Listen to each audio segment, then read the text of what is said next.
Hi నమస్తే, welcome to 9+ news. ఇప్పుడు మనం ఒక పెద్ద బ్రేకింగ్ న్యూస్ చూస్తున్నాము. కొద్దిసేపటి క్రితం బండి సంజయ్ కుమారుడు బండి భగీరథ్ లొంగిపోయినట్లుగా వార్త వచ్చింది. కానీ అతను ఉదయం 11 గంటలకే సిపి ఎదుట లొంగిపోయినట్లుగా మనకైతే తెలుస్తుంది. దానికి సంబంధించినటువంటి బ్రేకింగ్ న్యూస్ని మనము 9+ న్యూస్లో చూస్తున్నాము. ముఖ్యంగా కేసు నమోదై ఇవాళకి దాదాపు 9 రోజులు అయింది. పోలీసుల ముందు బండి భగీరథ్ లొంగిపోయారు. తర్వాత బండి భగీరథ్ పోక్సో కేసు నమోదైంది. ఉదయం 11 గంటలకే సిపి ఆఫీస్లో సరెండర్ అయినట్టుగా తెలుస్తుంది. అయితే మీడియాకి తెలియకుండా పోలీసులు అయితే జాగ్రత్త పడ్డట్టుగా తెలుస్తుంది. ఉదయం నుంచి సిపి ఆఫీస్ దగ్గర కానీ పోలీస్ స్టేషన్ దగ్గర కానీ భారీగా మీడియా సిబ్బంది కూడా మోహరించి ఉన్నారు. కానీ ఎవరికీ తెలియకుండా ఉదయం 11 గంటలకే సిపి ఆఫీస్లో సరెండర్ అయినట్టుగా ప్రస్తుతం కొద్దిసేపటి క్రితం లీక్ మాత్రం వదిలారు, పోలీసులు అయితే వదిలారు.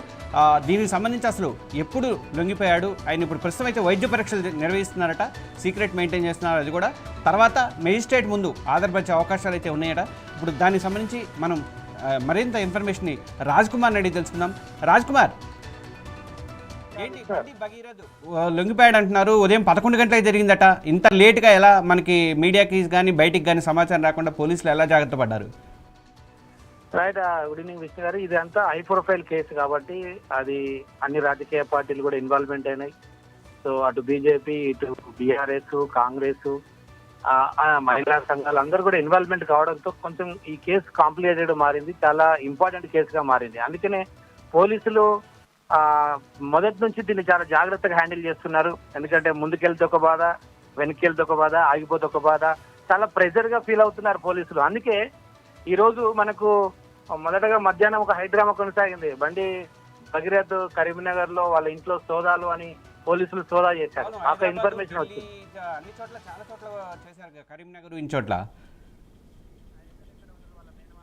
తర్వాత దానికి సంబంధించిన బంధువుల ఇళ్లలో కూడా సోదా చేసినట్టు, చెక్ చేసినట్టుగా మనకు సమాచారం వచ్చింది. ఆల్రెడీ అది అఫీషియల్ గా మీడియాతో పాటు చేశారు. సో ఈ లోపు మనకు వచ్చిన సమాచారం ఏంటంటే ఆల్రెడీ లొంగిపోయాడు. ఎందుకంటే 13వ తారీఖు రావాలని సిట్ నోటీసులు జారీ చేసింది. నేను 13వ తారీఖు రాలేను, 15వ తారీఖు వస్తాను, మీ దగ్గరికి వచ్చి పూర్తి సాక్ష్యాలతో నేను మీకు వివరణ ఇస్తానని ఆయన లెటర్ రాయడం జరిగింది. సో ఈలోపు హైకోర్టులో బెయిల్ పిటిషన్ వేశారు. ఆ బెయిల్ పిటిషన్ వచ్చేసి నిన్న రాత్రి 12 గంటల దాకా వాదోపవాదాలు జరిగాయి. అయినా హైకోర్టు బెయిల్ నిరాకరించింది. అది చాలా నెగిటివ్ గా మారింది బండి భగీరథ్కు. సో ఈలోపు ఖచ్చితంగా నిన్న హాజరు కావాల్సిన బండి భగీరథ్ రాకపోవడంతో పోలీసులు లుకౌట్ నోటీసులు జారీ చేశారు.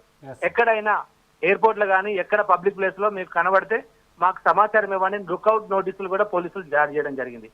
సో ఈ అంత హైడ్రామా కొనసాగుతున్న నేపథ్యంలో నిన్న సీఎం స్వయంగా ఒక సమావేశంలో మాట్లాడుతూ బండి సంజయ్కి ఒక అప్పీల్ చేయడం జరిగింది. కేంద్ర సహాయ మంత్రుల్లో హోదాలో ఉండి, కేబినెట్ లో ఉండి మీరు మీ కొడుకును ఎందుకు పోలీసులకు అప్పచెప్పట్లేదు? తప్పు చేయని వారైతే మీరు పోలీసులకు సహకరించండి, చట్టానికి సహకరించండి, ఒక అప్పీల్ చేయడం జరిగింది. నిన్న బెయిల్ నిరాకరించడం, సీఎం అప్పీల్ చేయడం, ఈ రోజు పోలీసులు సోదా చేయడం.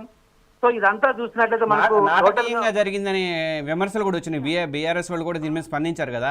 అయినా అడుక్కోవటం ఏంటి, రేవంత్ రెడ్డి మీ వాడిని తీసుకొచ్చి అప్పచెప్పని అడుక్కోవటం ఏంటి, పోలీసులకు ఆ మాత్రం ఇది లేదా, పోక్సో కేసులో అరెస్ట్ అయిన వాళ్ళని, కేసు ఉన్న వాళ్ళని మీరు ఎందుకు అరెస్ట్ చేయలేపారని చెప్పేసి వాళ్ళ ఆర్ఎస్ ప్రవీణ్ కుమార్ కూడా కామెంట్ చేశారు కదా. అవునవును, స్వయంగా. ఎందుకంటే ఆయన మాజీ పోలీస్ అధికారి, ఐపీఎస్ సీనియర్ అధికారి, ఐజీ లెవెల్లో ఆయన రిటైర్మెంట్ అయ్యారు. ఆయనకు చాలా కేసు విషయాలు అన్ని తెలుసు.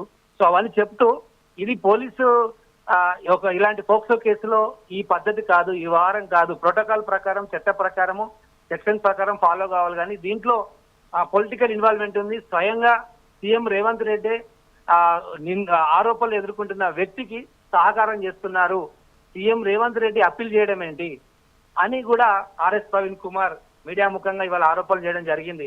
సో ఒక పద్ధతి ప్రకారం జరగట్లేదు అనేది బీఆర్ఎస్ యొక్క ఆరోపణలు. ఆ ఆరోపణలు తగ్గట్టుగానే ఈ రోజు మనం చూస్తున్నా అఫీషియల్ గా ఎంతవరకు పోలీసులు ఎలాంటి మనకు మీడియా సమాచారం కానీ ఎలాంటి అఫీషియల్ ఇన్ఫర్మేషన్ ఇవ్వలేదు. బట్ మధ్యాహ్నం ఉదయం తర్వాత మధ్యాహ్నం ఆ సమయంలో 11 నుంచి 1 గంట మధ్యలో లొంగిపోయాడు.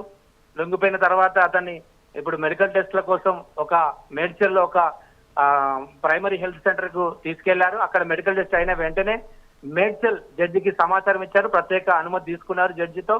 ఈ రోజు రాత్రి జడ్జి ముందు ప్రవేశపెట్టి ఆ పోక్సో చట్ట ప్రకారం తర్వాత వాళ్ళు రిమాండ్ అంటే పోలీస్ కస్టడీకి తీసుకోవాలని కోరుతారు. ఆ తర్వాత ఒకవేళ న్యాయమూర్తి దానికి ఓకే అయితే వీళ్ళ సెక్షన్స్ కావచ్చు, వీళ్ళ ప్రూఫ్స్ కానీ ఆయన అనుమతి ఇస్తే పోలీస్ రిమాండ్ ఉంటుంది. ఆ తర్వాత నెక్స్ట్ ప్రొసీజర్ అనేది కొనసాగుతుంది. బట్ ఇంతవరకు అయితే సిట్ అధికారి విద్యురాజు నుంచి కానీ పోలీసుల నుంచి కానీ మనకు అఫీషియల్ సమాచారం లేదు. బట్ అనఫీషియల్ సమాచారం ప్రకారం అయితే ఆల్రెడీ మధ్యాహ్నమే ఆల్రెడీ వచ్చాడు, లొంగిపోయాడు. మెడికల్ టెస్ట్ల తర్వాత కోర్టుకి వెళ్తారనేది ఈ లోపు మేడ్చల్ సంబంధించిన కోర్టు దగ్గర పోలీసులు, ఎందుకంటే అన్అఫీషియల్ సమాచారం అయినప్పటికీ అంతమంది పోలీసులు కోర్టు దగ్గర ఎందుకుంటారు, కోర్టు దగ్గర చాలా పోలీసులు ఉండడంతో మీడియాకు కావచ్చు మిగతా వాళ్ళందరూ కూడా అనుమానం వచ్చింది. ఖచ్చితంగా బండి భగీరథ్ను కోర్టుకు తీసుకొస్తున్నారనే ఒక సమాచారం అయితే మనకు అంతా ఉంది. చూడాలి మరి అఫీషియల్ గా పోలీసు వాళ్ళు మనకి ఇచ్చే వరకు. అయితే ఇప్పుడు 8 రోజులుగా ఆయన కనిపించకుండా పోయారు. కానీ పోలీసులకు రాసింది కూడా అసలు మాకు పోలీసులు ఏమీ రాలేదు, లెటర్ రాలేదు, ఏం రాలేదని చెప్పి పోలీసులు కూడా చెప్పారు. తర్వాత ఇప్పుడు నిజంగా ఈరోజు ముందస్తు బెయిల్కి నిన్న రిజెక్ట్ అవ్వడం వల్లే లొంగిపోవాల్సిన పరిస్థితి ఏర్పడిందని అనుకోవచ్చు కదా? ఖచ్చితంగా ఎందుకంటే వాళ్ళ ప్రయత్నాలు వాళ్ళు చేస్తున్నారు. అటువైపు నుంచి తన లాయర్ కూడా పెట్టుకోవడం జరిగింది. సో ఆ లాయర్ న్యాయస్థానం ప్రకారం సెక్షన్స్ ప్రకారం వాళ్ళకు అప్పీల్ చేసే ఒక ఛాన్స్ ఉంటుంది. కానీ బట్ ఇది పోక్సో కేసు కాబట్టి వేరే కేసులు వేరే సెక్షన్స్ కి దీనికి చాలా తేడా ఉంటుంది. పోక్సో కేసు చేయడం ఇదే బీఆర్ఎస్ ఆరోపిస్తుంది, చాలా మంది ఆరోపిస్తుంది ఏంటంటే మహిళా సంఘాలు కావచ్చు అసలు పోక్సో చెట్టుకు నోటీస్ ఇవ్వకూడదు, అసలు సిట్టే ఉండదు. ఒక మైనర్ బాలికను వేధించినట్లు ఆరోపణలు వచ్చాయి. సో ఆరోపణలు వచ్చినప్పుడు ఇమీడియట్లీ అనుభవం తీసుకొని ఎంక్వైరీ చేయాలి. సో ఎంక్వైరీ చేయకుండా దానికి ఒక సిట్ ఏర్పాటు చేయడము, ఆ సిట్ వాళ్ళు నోటీసులు ఇవ్వడం, రా నాయన మా దగ్గరకు వచ్చి నువ్వు ఇన్ఫర్మేషన్ ఇవ్వు, ఇలా అయితే ఎలా వస్తాడు అని ఆరోపణలు చేస్తున్నారు బీఆర్ఎస్ వాళ్ళు. సో అదంతా కూడా అంటే నిన్న బెయిల్ కూడా నిరాకరించింది హైకోర్టు. చాలాసేపు విన్నారు, దాదాపు 5-6 గంటలు నిన్న వాదోపవాదాలు జరిగాయి.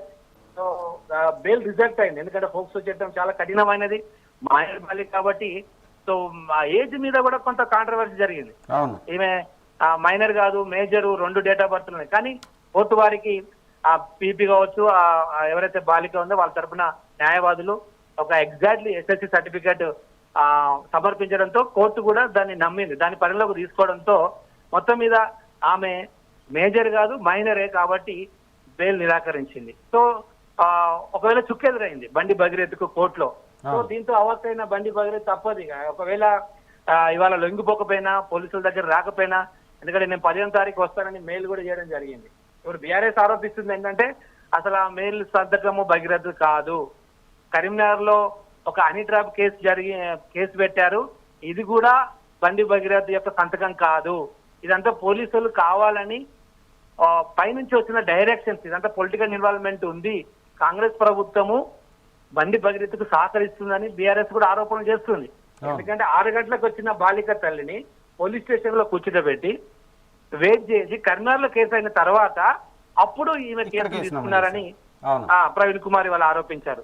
ఒకవేళ అది నిజం కావచ్చు, ఎందుకంటే ప్రవీణ్ కుమార్ ఆ అమ్మాయి వాళ్ళ తల్లితో చాలా సార్లు మాట్లాడాను నేను, ఆ ఇన్ఫర్మేషన్ అంతా నాకు అథెంటిక్ సమాచారం కాబట్టి నేను చెప్తున్నాను వాళ్ళ మీడియా ముఖంగా నిన్న ఈ రోజు ఆయన చెప్పడం జరిగింది. సో ఇది టోటల్ గా ఒక పొలిటికల్ హైడ్రామా కొనసాగుతుంది. ఎందుకంటే హై ప్రొఫైల్ కేసు మనం చూస్తా ఉన్నాం. సీఎం రేవంత్ రెడ్డి కూడా ఒకసారి అలా ఒకసారి ఇలా నేను సీరియస్ అయ్యాను, ఆ తర్వాత వివరణ కోరాను. ఇవాళ ఆర్ఎస్ ప్రవీణ్ కుమార్ ఒక ఆసక్తికరమైన కామెంట్స్ కూడా చేశారు. వాస్తవానికి మోడీ వచ్చినప్పుడు పేట్ బషీరాబాద్ యొక్క పోలీస్ స్టేషన్ కిందికి రాదు, అది వేరు, ఈ లిమిట్స్ వేరు. అంటే అక్కడ ఆర్ఎస్ ప్రవీణ్ కుమార్ది బయట నేను కూడా విన్నాను. ఏమనంటే పోలీసులు అందరూ బందోబస్తులో ఉన్నారు, అందువల్ల 10,000 మంది పోలీసులు బందోబస్తులో ఉండటం వల్లే ఇక్కడ ఆయన్ని అరెస్ట్ చేయలేకపోయాము, ఆయన పట్టుకోలేకపోయాము ఆ రోజు అని చెప్పేసి రేవంత్ రెడ్డి మాట్లాడిన దాన్ని ఈరోజు ఆర్ఎస్ ప్రవీణ్ కుమార్ మీరన్నట్లుగా ఖండించారు. అసలు మీరన్నట్టుగా ఆ పేట్ బషీరాబాద్ అనేది వాళ్ళ పరిధిలోకే రాదు, వాళ్ళందరూ అక్కడే ఉన్నారు, వాళ్ళు ఎందుకు చేయలేకపోయారు అనేది అన్నారు. కరెక్ట్ అది మీరంది. సో దాని మీద అందుకనే కొంత అంటే గవర్నమెంట్ కూడా ఒకవైపు బీఆర్ఎస్ ఆరోపణలు చేస్తుంది, అక్కడ కేంద్రంలో ఉన్న బీజేపీ ప్రభుత్వం, రాష్ట్రంలో ఉన్న కాంగ్రెస్ పార్టీ అక్కడక్కడ కొన్ని ఇంటర్నల్ గా ముఖ్యంగా రేవంత్ రెడ్డి మీద ఆరోపణలు చేస్తా ఉన్నారు బీఆర్ఎస్ వాళ్ళు. సో ఈ కేసు విషయంలో కూడా స్వయంగా సీఎం వాళ్ళు సహకరించారు. ఎందుకంటే డీజీపీ యొక్క ఆదేశాలు కానీ సిపి కానీ ఆదేశాలు లేకపోతే ఏ పోలీస్ వాళ్ళు ముందుకు వెళ్ళలేరు. సో ఇది మళ్ళీ హై ప్రొఫైల్ కేసు కాబట్టి ఖచ్చితంగా చాలా జాగ్రత్తగా చూస్తారు. గవర్నమెంట్ ఎలా ముందుకెళ్తుందో గవర్నమెంట్ యొక్క ఉద్దేశం ఏందో దాని ప్రకారమే పోలీసులు వెళ్తారు. అందుకే ఇది ఆలస్యం అవుతుంది. కానీ పోక్సో చట్టం అక్కడ ఉన్న సిట్ ఆఫీసర్ చాలా కొంత నిజాయితీగా ఉండడం వల్ల కొంత ముందుకెళ్తుందని కూడా ఆర్ఎస్ ప్రవీణ్ కుమార్ ఈరోజు చెప్పడం జరిగింది. సో వాళ్ళ కామెంట్ చూస్తే ఇదంతా చూస్తే ఒక విధంగా వాస్తవం అనిపిస్తుంది. Okay okay Raj Kumar, thank you. మనకిప్పుడు సిఎస్ఆర్ గారు కూడా లైవ్లో ఉన్నారు, మన ఎగ్జిక్యూటివ్ ఎడిటర్. ఓకే, కొద్దిసేపటి క్రితమే మనకి ఈ ఇన్ఫర్మేషన్ అనేది వచ్చింది. కానీ ఉదయం 11 గంటలకే సిపి ఆఫీస్లో బండి భగీరథ్ లొంగిపోయినట్లుగా తెలుస్తుంది, పోలీసుల ముందు లొంగిపోయినట్లుగా తెలుస్తుంది. కానీ ఉదయం 11 గంటలకు జరిగిన విషయాన్ని ఇప్పుడు కొద్దిసేపటి క్రితం తీసుకొచ్చారు. ఇప్పుడు మేడ్చల్లో హడావుడి అనేది నడుస్తుంది. మెడికల్ టెస్ట్లకు కూడా తీసుకెళ్లారు. ముందస్తు బెయిల్ అనేది నిన్న రిజెక్ట్ అవడంతో ముందస్తు బెయిల్ వస్తుంది అనుకున్నారు. కానీ పోక్సో చట్టంలో బెయిల్ వచ్చే అవకాశం లేదు. కానీ ఏజ్ నిర్ధారణకు ఏదైనా చేసి అది పోక్సో నుంచి బయటపడాలని ఒక ప్రయత్నం అయితే చేశారు. అది కూడా జరగకపోవడంతో ఇక ఎలాగో బెయిల్ రాదు కాబట్టి ఎట్టి పరిస్థితులు లొంగిపోవాలని చెప్పేసి డిసైడ్ చేసుకొని ఈరోజు సిపి ఆఫీస్ ముందు లొంగిపోయినట్టుగా తెలుస్తుంది. దీనికంటే ముందు నిన్న రేవంత్ రెడ్డి కామెంట్ చేయడం కానీ, కంక్లేవ్లో ఒక కామెంట్ చేయడం కానీ, ఆయనే తీసుకొచ్చి సరెండర్ చేయారన్న దాని మీద కానీ, ఇవాళ మొత్తం వాళ్ళందరినీ హైదరాబాద్ కానీ, మరి కరీంనగర్ కానీ, తర్వాత ఢిల్లీ వీటిలలో సెర్చింగ్ చేశామేమో, సోదాలు చేశాము అని చెప్పేసి ఒక హైప్ అనేది క్రియేట్ చేశారు జరిగింది. అది ఈ వీటితో పాటుగా మనం ఇంకొక మాట కూడా చెప్పుకోవాలి ఏంటంటే, బాధితురాలి స్టేట్మెంట్ని మళ్ళీ పిలిచి ఈరోజు తీసుకున్నారు. ఆ స్టేట్మెంట్ కూడా తీసుకున్న తర్వాతే బండి భగీరథ్ ఈ వ్యవహారం అంతా మార్నింగ్ జరిగింది, 11 గంటలకు జరిగిన తర్వాత మరి ఎంక్వైరీ చేసి ఉంటారు. సాయంత్రం మాత్రం బాధితురాలని తోటి స్టేట్మెంట్ కూడా తీసుకున్నట్టయితే మనకు తెలుస్తుంది. మొత్తానికి ఇప్పుడు ప్రస్తుతం అయితే మేడ్చల్ కోర్టులో ఆయన్ని తీసుకుపోవడానికి ఆయనకి రెడీగా మెడికల్ టెస్టులు చేసి మేడ్చల్ కోర్టులో సబ్మిట్ చేయబోతున్నారు. ఇప్పటికి 8 రోజులు, ఇవాళ 9వ రోజు, 9 రోజులు బట్టి బండి భగీరథ్ కనిపించకుండా పోయాడు, అబ్స్కాండ్ అయ్యారు. ఈరోజు మొత్తానికైతే లొంగిపోయినట్టుగా అవుతుంది. ఇది బ్రేకింగ్ న్యూస్ 9+ న్యూస్లో మేము కంటిన్యూస్గా ఇస్తూనే ఉంటాం. బ్రేకింగ్ న్యూస్ని మన ఛానల్ని ఫాలో అవుతూ ఉండండి. Thank you.